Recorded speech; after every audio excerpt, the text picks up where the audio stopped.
If you're watching this, I'm dead.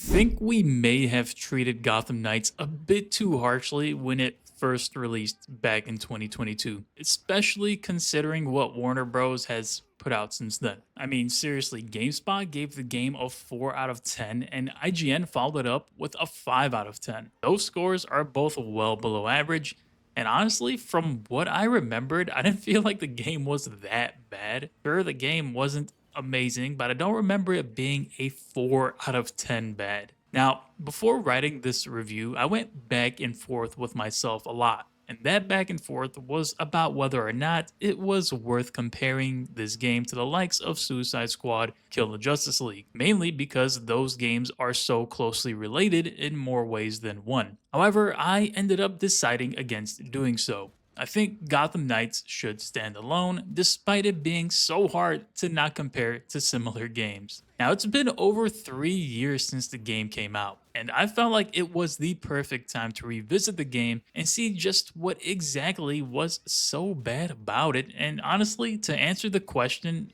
if the game really is even that bad, especially as bad as the reviewers scored it to be. So this video is going to be everything I have to say about Gotham Knights. So I think it's best to explain what Gotham Knights even is exactly before diving into the various systems at play here. Gotham Knights is essentially an action RPG co-op looter where you can play as one of 4 main characters, allowing you to switch between them freely. In other words, it's a member of a very cursed genre of games, the infamous co-op looter. Now, throughout your time in the game, you'll level up, unlock new skills, craft better and better loot, all while fighting crime in the open world and throughout the main campaign, and essentially becoming an unstoppable powerhouse of a superhero. That's a pretty good synopsis to start, so let's get into the story, and no worries, there won't be any spoilers.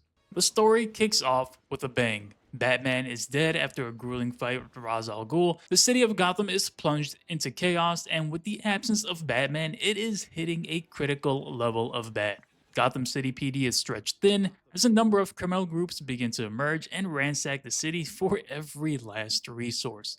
Thankfully, that's where you come in, as you get to play as one of 4 of Batman's proteges at a time, either Red Hood, Nightwing, Robin, or Batgirl, to help bring order and justice back to Gotham. The game features a number of well-known villains from the Batman universe, featuring the likes of Harley Quinn, the Penguin, and Mr. Freeze, just to name a few. The main plot, however, mostly revolves around the Court of Owls and the League of Shadows as they fight over control of Gotham City. I won't spoil the whole plot, but the story is pretty predictable. There aren't really any surprising twists or path that the game goes down. I think the interplay, however, between the 4 main characters is pretty good.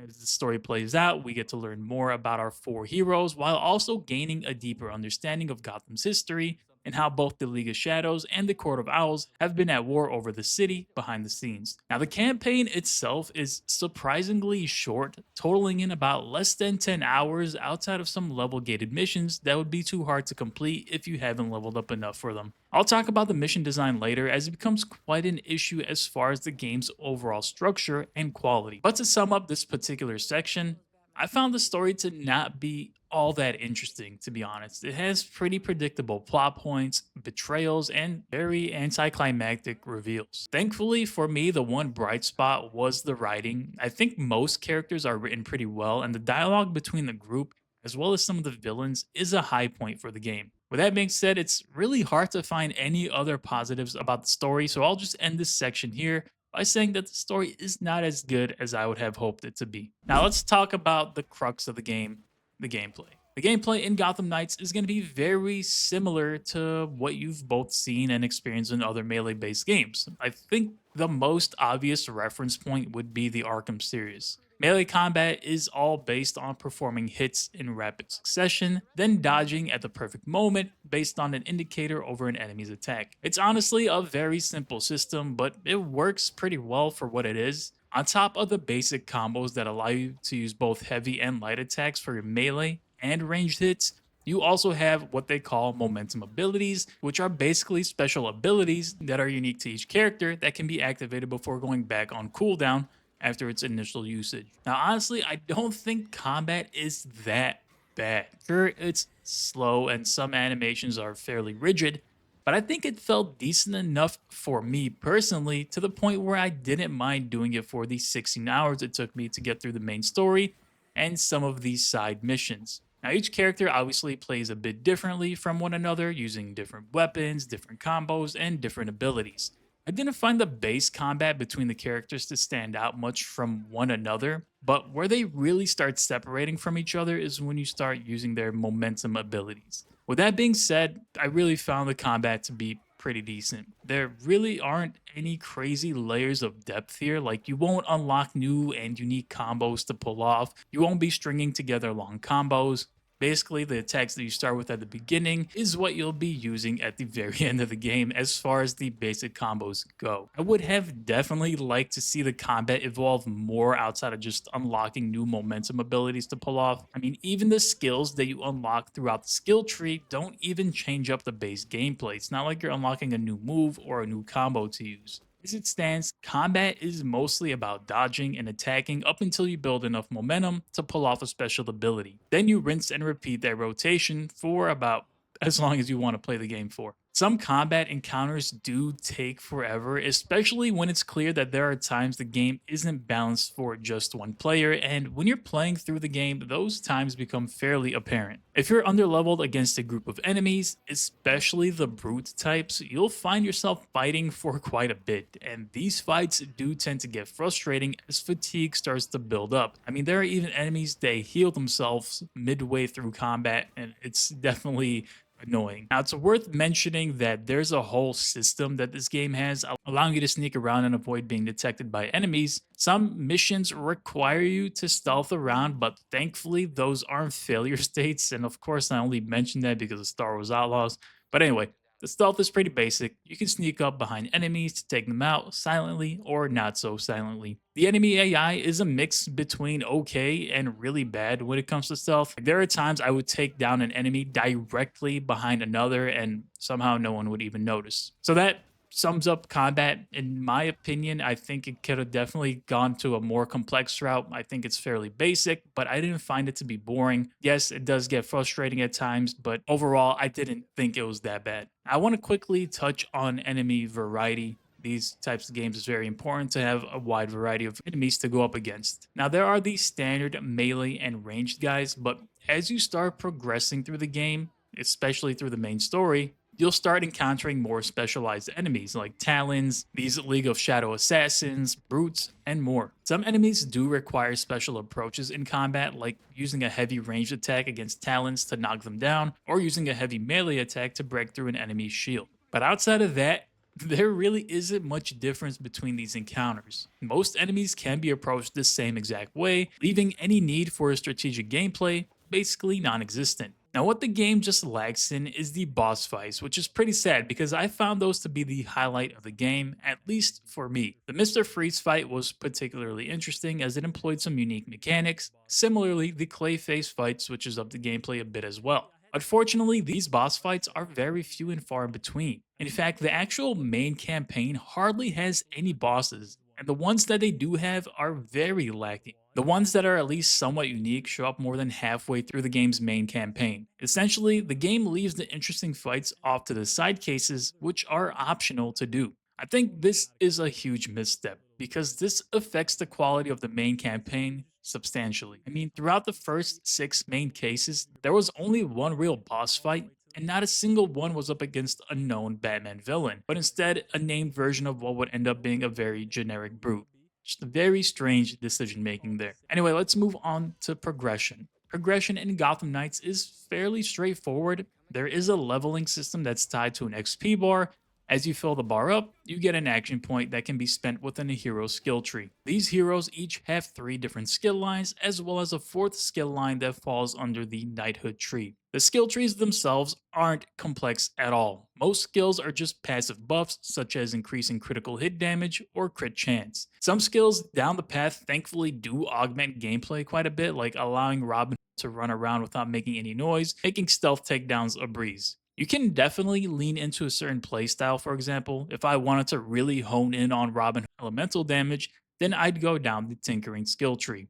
Given the type of game Gotham Knights is, I honestly would have expected a more complex skill tree allowing for more diverse build types. You do max out at level 40, allowing you to essentially acquire every skill within each skill tree. This takes away much of the decision making for you since everything can just be acquired.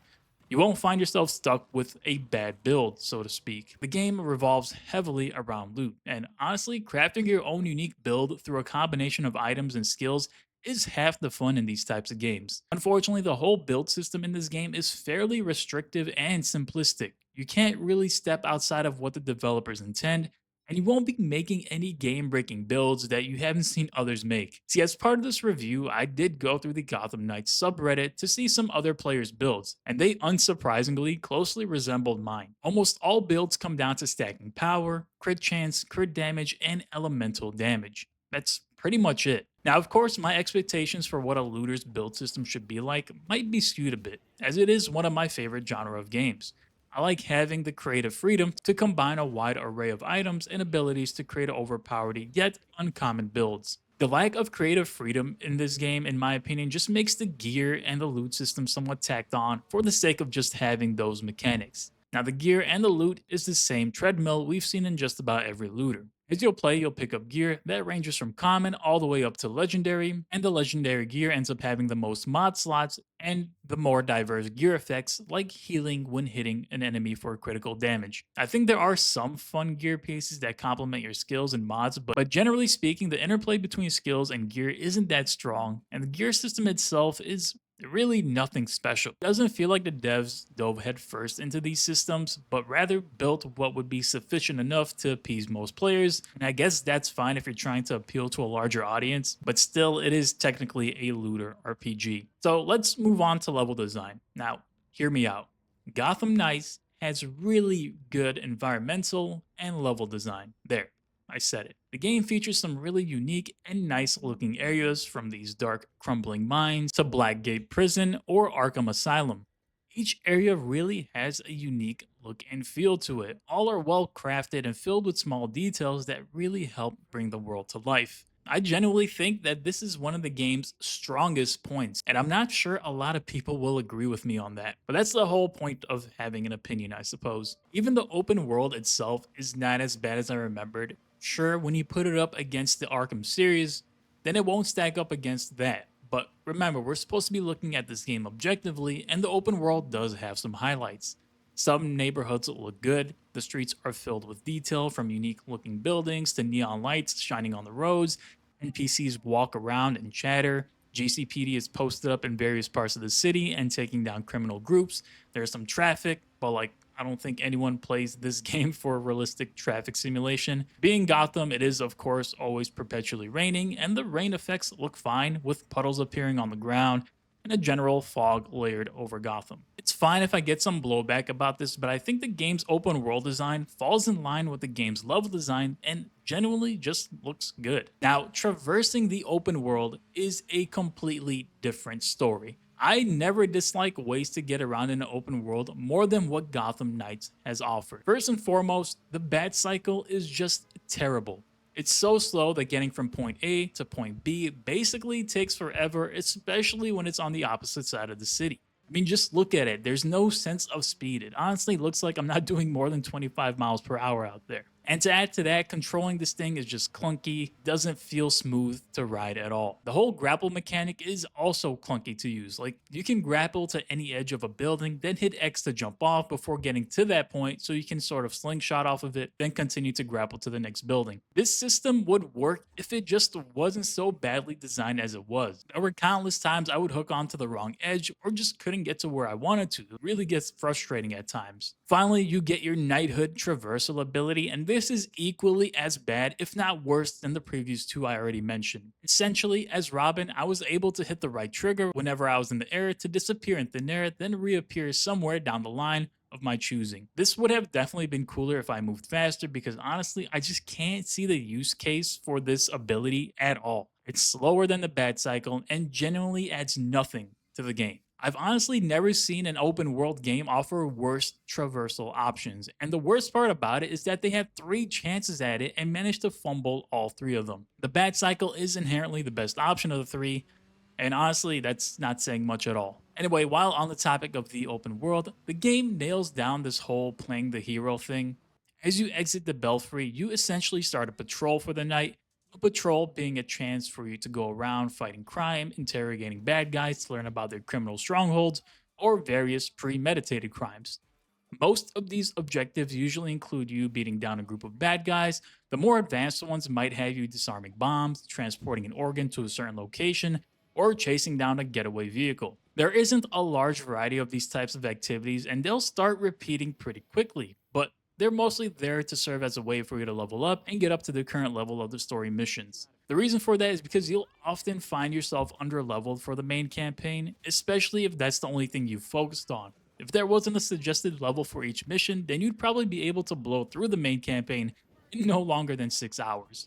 But of course, this isn't a new practice, so I'm not going to knock the game for it. It gives the player a chance to check out the side content, which is at times better than the main story. Now, I'll just go ahead and cover mission design real quick because it's quite an apparent problem with the game. Throughout the main campaign and even some of the side cases, the objectives remain largely the same. Most of these objectives involve you infiltrating some areas that you're not supposed to be in, highlighting and investing some clues, then beating up some bad guys. This same mission structure is repeated over and over again for the better part of 10 hours. Some missions do have these small investigation minigames which break up the monotony a little bit, and also these puzzles. But overall, what you do in the very first hour of the game is the same thing you'll be doing near the final hours of the game. It rarely introduces any new mechanics for you to use as the game progresses, and honestly, I think that's a big miss. And this is all to say that the game could have definitely used some more variety in its mission structure. Now, I want to quickly touch on performance, and it's actually surprising that the game never got a 60 FPS update for the current generation of consoles. The game still runs at a locked 30 FPS, but the 30 FPS feels fine in a game like this. There aren't really that many obvious frame drops during the combat, but it does become quite evident while riding the bat cycle throughout the city. Honestly, the game could definitely use a current gen update, as it might bring some new players to the game. Now, I want to go ahead and wrap this thing up. After replaying the game, I honestly have a hard time giving it anything less than a 6 out of 10 if I was a critic. The game does some things really well in my opinion, such as the level and environmental design, and it does some things decently well, like the combat and its writing.